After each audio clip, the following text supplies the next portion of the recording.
At Whole Foods, and I got to go on the road a lot, which was really fun. And I was on the road, and we were in Tennessee. We were in Chattanooga, Tennessee, and I was with my buddy Dan. And we're sitting there at the breakfast buffet the morning before we leave, and it's me and Dan, and right next to us there's a mom, a black family, a mom and dad and their kid. And the mom gets up and goes to the breakfast buffet. And I go, we're sitting there, and Dan goes like, how old's your kid?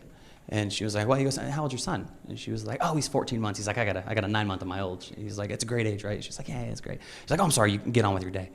And she walks away, and I look at him like, I was like, why? What is, don't do that ever again. And he was just like, why? I go, because to her, we look like two random weird looking white dudes, and for all she knows, we're pricing out her baby for eBay.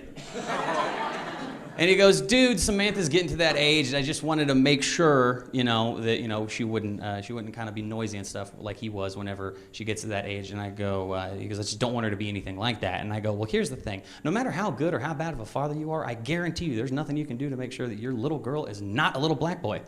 So, do what you can do.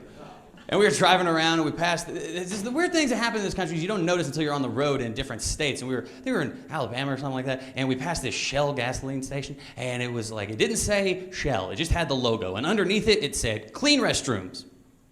And I was like, if you have to tell me, I don't know if I want to believe you. Like, if you pass a trailer and it says, not a meth lab.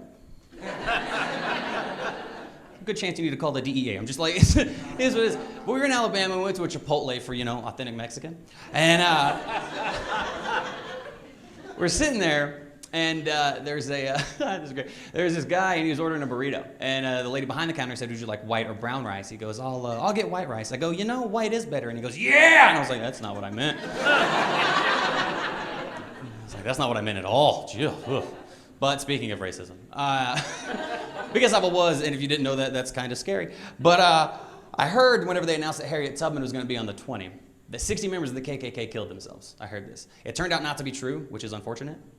And not enough of you laughed at that. And I get it's the South, but still. And I was like, yeah, they said that, and I was like, if that's the case, let's just keep that going, right? We'll get Martin Luther King on the 100, we'll get Malcolm X on the 50, we'll get like Morgan Freeman on the 10, he's pretty dope. He helped Andy escape, like why wouldn't you want to use him? And Shawshank fans. And I was like, we're obviously gonna put 50 Cent on the quarter. Well, it's like we'll get Jay-Z on the dime, then we'll put Tupac on the nickel, and we'll get Kanye on the penny because he's worthless. If you didn't like that, listen to better music, do yourself.